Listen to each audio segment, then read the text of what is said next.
All right, my name is Nku Abou, and if you're just joining us, this is our political roundtable here on the Daily News.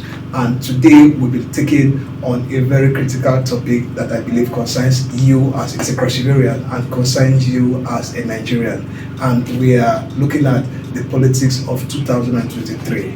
And here with me to discuss this is a friend and a brother. He is known as a prince. He's known as a DG, and he's many things to many people with different names and different faces. I'm talking of no other one than Prince Michael Abou. He is the DG of Cross River. I don't know the full acronym. Okay, I'm Dr. Prince Michael Nku Abou. I am the Director General of Cross River State Police, of the largest online and offline political organization in Cross River State. And I also double as the Director General of the Cross River State Government Migration. So, thank you for having me. All right, thank you. Sorry, I forgot to add that, Doctor. You just added that feather to your cap. I think sometime early this year. Last year. Last year, rather. Oh yes, this is the new year. So sometime last year. So, Dr. Michael. Why is it Dr. Prince Michael Cooper? They say variety is the spice of life. Okay. So you have enough to pick from. Okay, if it's Prince Abou you want, okay. It's Dr. Nku, Dr. Abou.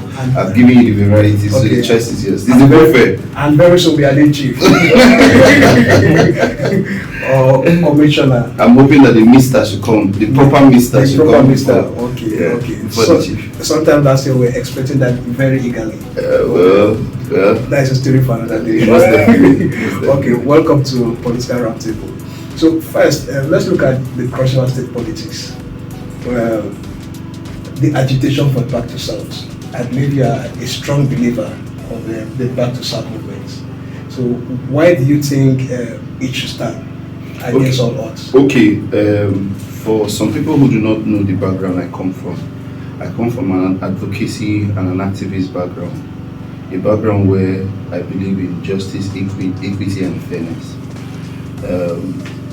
Before I got into active politics, I was at the forefront of civil society organization matters, and at several times I have come into intellectual and almost physical combat during protests against government forces.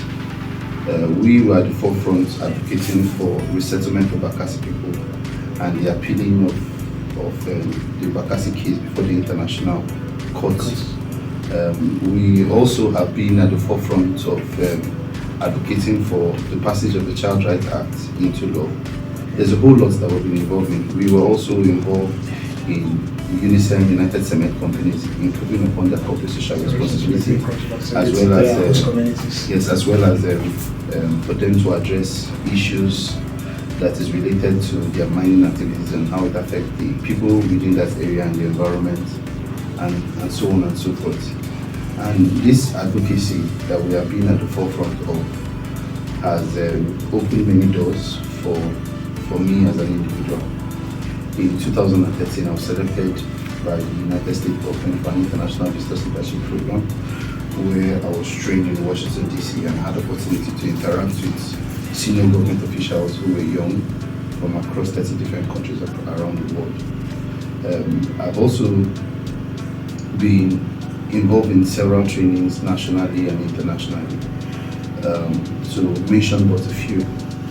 Now, one reason why I decided to come into politics or to be active in politics is because I used to ask myself a question repeatedly before I got into university. Who are the people who decides who gets what, where and how? Is it those in the military? Is it those in the banking? Is it those who are in business? Is it medical doctors or health practitioners and all? And my answer led me to the point where I realized that it is those who are into politics that determines what affects all of us. And I realized that if I want to be able to make impact, I have to find a way to be involved in the process. And the primary reason why I even asked myself that question is because growing up, I looked around me. I realized that there were few people who lived in so much wealth, and we have the most people living in poverty. I was now asking key questions. Why do we have certain rules made third? Why do we have certain rules not third? Why do we have certain people having privilege to send their children or their kids to certain kind of schools, and some public schools are the way it is? Why do we have public officials whose houses and homes is much more beautiful than the offices where they work, and most of them make their money from those offices? So those questions led me into participating fully into politics, and that's to tell you the background I have. So why am I sharing this story before answering your question about the Back to South movement? I'm sharing this story because I come from a background of justice, equity, and fairness. When Senator Nku was governor, before the Noju came, when the Noju came, those days we were in the university, we carry placards and follow the crowd and advocate and all. He won his election. I was still in school when Nku came to, we were part and parcel of the whole process and the whole system. We gave him all the support to ensure that he completes his term. And when he was about leaving, there was this insinuation of wanting to make someone from the South governor. And that is where we started a movement called Organizing for a Northern Government across the state. I was at the forefront of it. And I had the privilege to speak at Channel V at the gathering of Northern stakeholders. And I made it clear that it's on the Nation's newspaper, part of the interview I had was on the Nation's newspaper. And I made it very clear that anybody who feels that Northern Cross River State doesn't want the state in Cross River State, or Northern Cross River State doesn't have, Northern Central District do not have square heads for square holes, or round heads for round pegs for round holes, who do not understand how sophisticated and how intelligent and how equipped the Northern Cross River State is. And I used certain words as at that time I was much younger, my blood hot, that I would not want to use now because I'm much more mature and grown. And when we started that agitation, everybody felt that the election battle was being taken over from there. But because of the agitation and all that we did, by God's grace, we had the way balance swinging to the Northern Senatorial District, and Senator Professor Ben Ayade emerged as governor across the state. And of course, when Senator Professor Ben Ayade emerged as governor of Cross River State, we have always made the agitation known that Southern Senatorial District, even though the three senatorial districts have tasted power, has been the senatorial district that stayed the most without power. So it is only logical that the governorship position should go back to the South. And of course, a lot of people came up and joined that agitation, of which I was also part and parcel of. And the dynamics played out that some people from the central also came up with their own argument that the governorship position has gone around the three senatorial districts. So as it is right now, it can start from anywhere. But that is not reasonable. What if Senator Professor Ben Ayade, with the power, the executive power he has, decided that he wants someone from the north to take over from him? Will that argument still stand? So you realize that most of the persons who were doing that agitation or having that agitation from Central, they were only being self-centered and they were just thinking about themselves. So we actually stood against it. We stood against it heavily, we stood against it. And we were part and parcel of the process to ensure that APC, which is the ruling party currently in Cross River State, have a governorship candidate, not just the governorship candidate that is from the Southern Senatorial District, but a governorship candidate that has all the requisite requirements to be governor in Cross River State. And why am I saying this? Senator Prince Basil, to the governorship candidate of APC, is one. There's an emphasis I want to make before you ask your question. So, the summary of my answer before you ask a question is that on the part of equity, justice, and fairness, and on the part of competency, not just the Back to South mantra, that's not the reason why we're supporting him. We've also shown that across the three senatorial districts, we have materials that we're able to take perseverance to greater heights. It's not about selfishness, it's not about self-centeredness, but it's about justice, fairness, and equity. So that's exactly one of the reasons why we are behind the Back to South. Thank you so much for such a lengthy background to give our viewers that an understanding to where you are coming from and where we should be going to as cross rivers. Now, you said your support to Senator Bassey too, it's not just because he's a Southerner, but because he has all it takes, all that the law requires for one to be a governor. But we also know that there are some court cases that some persons have gone to court saying that he's not qualified for one or two reasons, looking at the party primaries, looking at what the requirement from the law and all those stuff, the leaving his deputy and all that. So isn't that a limitation? Isn't that an hindrance to his candidacy? Senator Prince Bassey too is not new in Cross River State. As a matter of fact, it's not new in Nigeria.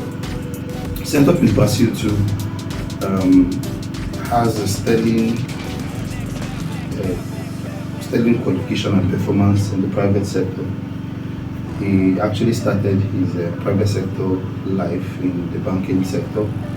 From the banking sector, he went into private practice and started businesses in oil and gas, in farming, and in mining. For those persons who do not know, I want to use this opportunity to give them that information. And he also decided that he wants to represent his people by serving. And he took the shot and became a House of Representative member. And in becoming a House of Representative member, because of his sterling qualities and his leadership potential, he was chairman Senate Committee, chairman House of Reps Committee on Appropriation and Finance. And because of his wonderful performance, he was elected into Senate and became Senate Committee Chairman on Finance. And I want to share this information because, but not for Senator Prince Bassey too, would have had the introduction of the 5,000 notes. He single-handedly stood against it. It's on record. And of course, you know that if they had introduced that note, we would have had hyperinflation and it would have affected lives and businesses. It would have affected lives and businesses. Now, as regards Senator Prince Bassey too's qualification and the Deputy Governor, my friend and brother, Peter Aide, I want to make this very clear. He has been running the election and has always presented his certification. He has all the certification. What they are just doing is just a drowning man. A man that wants to drown will hang on to straw. You know, of course, you know how straw is light. He will hang on to it as a means of survival. They know that in a popular election, that Senator Prince Bassey will win the election. The APC will win the governorship election. So the PDP candidates, they are just wanting to look for something to hold on to, but they do not have anything to hold on to. So Senator Prince Bassey has a qualification. Honorable Peter Aide has the necessary qualification to stand that election. And of course, there's an antecedent. In law, there's what they call reference to antecedent. Waneno took Senator Prince Bassey and Peter Aide to court on the same charges and issues that Sandy Ono is taking Senator Prince Bassey and Peter Aide. And the first court ruled, the High Court ruled in favor of Prince Otu. The Appeal Court ruled in favor of Prince Otu just before he was about to institute a case in the Supreme Court. And there was an intervention. Of course, the Supreme Court definitely would have ruled in favor of Senator Prince Bassey. When it comes to party issues, party-related issues, as regards which candidate is qualified or not, it is the role of the party to say. And of course, even if the party was not to say, Senator Prince Otu attended secondary school, his primary and secondary school in Calabar, the graduated from the University of Calabar. And of course, you know, during our student union days, if you do not have the necessary requirement, you'll be cleared to run elections. So I want to tell perseverance that all of those antics is just cheap and mere propaganda. Get your voters card, stay focused, and vote for Senator Prince Bassey. You run a support group supporting candidates for this election. Your candidates, are they just for your party or your support group is non-partisan? Okay, you see, I would not want to refer to Cross River State Political Network, which is one of the largest online and offline social political organization in Cross River State, as a support group, because almost everybody owns a support group in Cross River State. One person will just sit back, get a letter paper, coin a name, and will call himself DJ of the support group. No office, no followers. He himself is everything.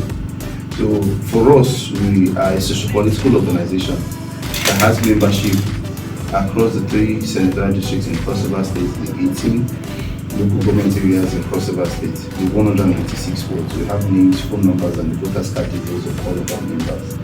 And as a socio-political organization with membership that is over 30,000 online and over 25,000 direct members on ground, it is very possible for us to have persons who have independent mindedness.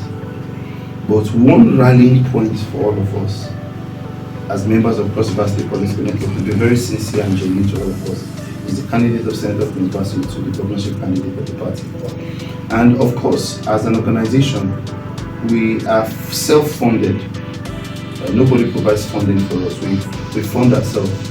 And we have come to a position that we will only identify with candidates, identify with us. Because of course, the way politics is, it's a game of interest.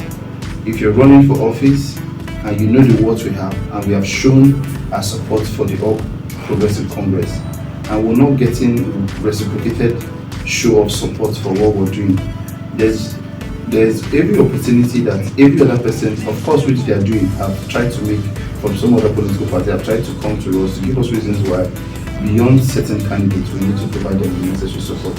So as a group, as an organization, Cross River State Political Network, we have always been pro-APC. But we have few members who, and a couple of other members who are tilting towards the direction of saying that there's a need for us to look at individuals, irrespective of party, even though we have made a general consensus on certain candidates, that those who have made themselves available, who are interacting and consulting, and who are actually on ground, should be given an opportunity to enjoy the support that we have. And of course, like I said in the analysis I made in the recent write-up, I as an individual, I have one vote. Even though I know that if I give direction, they'll follow. But of course, there are other persons too who are independent-minded, because everybody has his brain, and on the day they are voting, you will not be there. So most definitely, because of the reactions and the actions of certain contestants under the platform of the APC, some of these members in the Cross River State Political Network will, under certain offices, will vote against certain individuals who are not candidates, who are candidates of the APC, except something happens that is otherwise, that changes them. Okay. So before we get to the next question, I want to ask you, if you are just joining us, if you are watching us for the first time, this is our political roundtable on the daily news, and we are looking at the 2023 elections in Cross River State. And I want to tell you that for you to hold your leaders accountable, you also must be responsible. And by being responsible, you must get your voter's card, and you must go out there on that day and cast your vote. Not just casting your vote, but protect your vote and ensure that every single vote that is voted is counted. And that is when you have the right and the legitimate right to hold your leaders accountable when they get into office. You can't hold them accountable if you have not voted. So before we continue, I want to ask you, Prince Michael, you said back to South is sacrosanct because it is fair, it is just, and it is equitable. And the South are not shouting back to South because they want to be a bit bigot in nature, but because they believe it is fair and it's only just that the leadership position comes to the South. But I know you are not from the South and you are familiar with the Southern politics. You are aware of the 5 Alive, you are aware of the 7 Alive and all those stuff. Now, coming to the South, how fair have the South been within themselves? We have 3 federal constituencies in the South. The Akpabio, Calabar South and Bakassi federal constituency have either produced a governor or a senator. If I will go further, I think that constituency have produced a senator in Florence Itagiwa. They have produced a senator in Boise, Basewa, Henshaw. They have produced a senator in the current senator, Jason Bassi. Then the Calabar South municipality, the Calabar municipality of Dupani have produced a senator in Senator Prince Utu from Dupani. They have also produced a senator that is currently late from municipality. And Akpabio itself have produced a governor in Donald Duke. But the Akan Babia side of this central district haven't produced a senator and have not produced a governor. So how fair do you think, and how just, how equitable is your party for them to allow a candidate from a government candidate come from Udupani and a senatorial candidate also from that same local government, where when there is an aspect of a section of the South that have been agitating for either of these two positions? How fair do you think they have been? Okay, you see, I'm happy that you have mentioned the fact that I am very familiar with the politics in the South. As a matter of fact, because of the agitations I've been involved in, so many persons never knew I come from a Abuja local government area. I was senior prefect in St. Patrick's. I think I'm one of the first non-indigenous. I'm amongst some of the non-indigenous senior prefects that we have senior prefect or had in St. Patrick's. And I also grew up in Calabar because I graduated from the University of Calabar. I was one of the state young government officials where Dr. Peter and I served in the same government. The dynamic thing about Southern Central District, the 7 local government area of Udupani, Akpabio, Akampa, Bakassi, Biasi, Calabar, South Calabar municipality, is the fact that a particular person from one local government area can also come from another local government area. And another person from a particular local government can also claim to be part and parcel of this other local government area. So that's the interesting thing about the politics of Southern Senatorial District. And of course, I want to say this. I've always been on the side and path of justice, and I've always been outspoken about it. Even though it doesn't really go down well, but I'm a very committed person. If you read the recent analysis I wrote about some of the candidates, I mentioned their strengths and their weaknesses, and what would likely stare them in the face during the course of elections, which will either determine whether they win or they fail.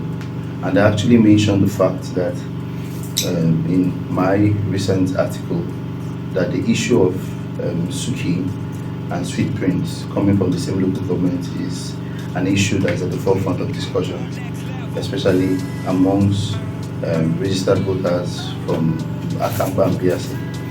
But the interesting thing is that, like I said, in the South, one person from a particular local government can claim to come from another local government or might have relatives in another local government area. So I feel very strongly that in the wisdom of the party, the All Progressive Congress, that may have been one of the reasons why they didn't really take into cognizance the local government area specific that either of these persons actually come from. And that's one.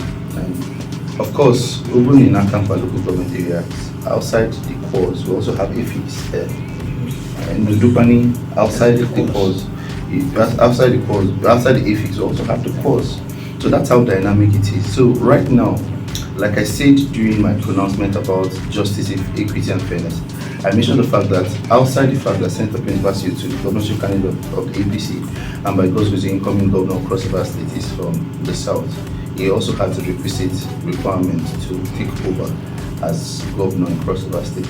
And I believe that for us as Cross River State Political Network, we have run an analysis of Dansuki and Osuki, and we know that the both of them have what it takes to represent us. Suki has really been reaching out. He has been at the grassroots and all of that. At the end of the day, they say Vox Populi wants let the masses, the will of the people, of course, and decide. So for me, that's my own perspective about the issue of the senatorial ticket that was given to Suki. Suki is a young person. Suki has the drive, he has the energy, and so far he has shown that if given an opportunity, he will do well. So basically, that's it. Okay. So before I ask you, I asked the last question I have in mind. Yesterday, I was in a discussion with someone from the South, and he said he wasn't supporting Senator Bassey too from the South because Senator Bassey too will not have the stomach to claim some of the stolen wealth of Cross River State from Ayade and his dynasty. I want to ask, do you think, first, do you think there is need for an incoming government to probe an outgoing government? Is there any need for that? Okay, let me quickly say this. People just come up and make different form of assumption about how governance work. We come from a society where people label people with names even when it is not verified. Ayade is not a thief. Ayade has made his wealth before he became governor of Cross River State. He was a contractor with Shell. He had hotels in Warri, I had hotels in Calabar, and had a functioning transport company. So for those persons who would want to give a dog a bad name just to kill it, I want to say that that is totally wrong, and that is not the kind of mentality that young people growing up in Cross River State should have. Ayade has shown an example of hard work. Ayade has shown an example that if you have a dream and you're consistent about it and you're patient, there's no limits to what you can become. So for me, he's one person I see as a model, as a mentor, and as a role model. The story of him stealing and not just the stealing, but the question is, do you think there is need? Now, as regards the question that you asked, if every government that comes in and out will definitely look at the records of the state, because if you don't know your past, how do you know what your future is? So it's only natural. Donald Duke checked the records across the state to have an assessment of what is and what is not. Okay. So Liel checked. Sorry, Liel checked. Okay. And had an assessment of what Donald did. Ayade did and checked what Liel did. And definitely Senator Prince Basil will definitely come and do an assessment. Sorry, excuse me, sir. You're trying to cut me. Yes. He will definitely do an assessment, and as a governor. So if he found one thing in his assessment, should he probe? Now, you also said something initially that I want to address. Senator Prince Basil too is a person. Is a person of his own. Ayade is a person of his own. There are no two persons who are the same. Even somehow they have seen some form of differences even in identical twins. So anybody who is feeling that because he has personal beef with Ayade, he doesn't want to vote for Prince Otu and all of that, that person is just making a mockery of himself. And maybe he has reduced grey matter, because you would understand, like, okay, let's give a perfect illustration. Ayade was of the PDP, Liel was of the PDP. And there was a variance. There was a variance, and Ayade, to the fact that Liel was the one who contributed one way or the other to ensure that Ayade met. Ayade also had a different thought, and he's in the APC, Liel is in the PDP. So with that perfect illustration, that's to tell you that so not the question now persons is different. If Prince Otu does his findings and there are areas he needs to probe, should he probe, or will he have the stomach to probe? Okay, as an appointee in this government, I'll tell you very clearly that they've written several petitions and all, and they have come out to say thank you to Governor Ayade because of what they have seen on ground. And I want to tell you that I don't believe that there will be anything. And if at all any such thing comes up, Senator Prince Basil too is one man who has a lot of wisdom. He will decide, and his chief press secretary, I'm not his spokesperson, will be able to tell Cross Riverians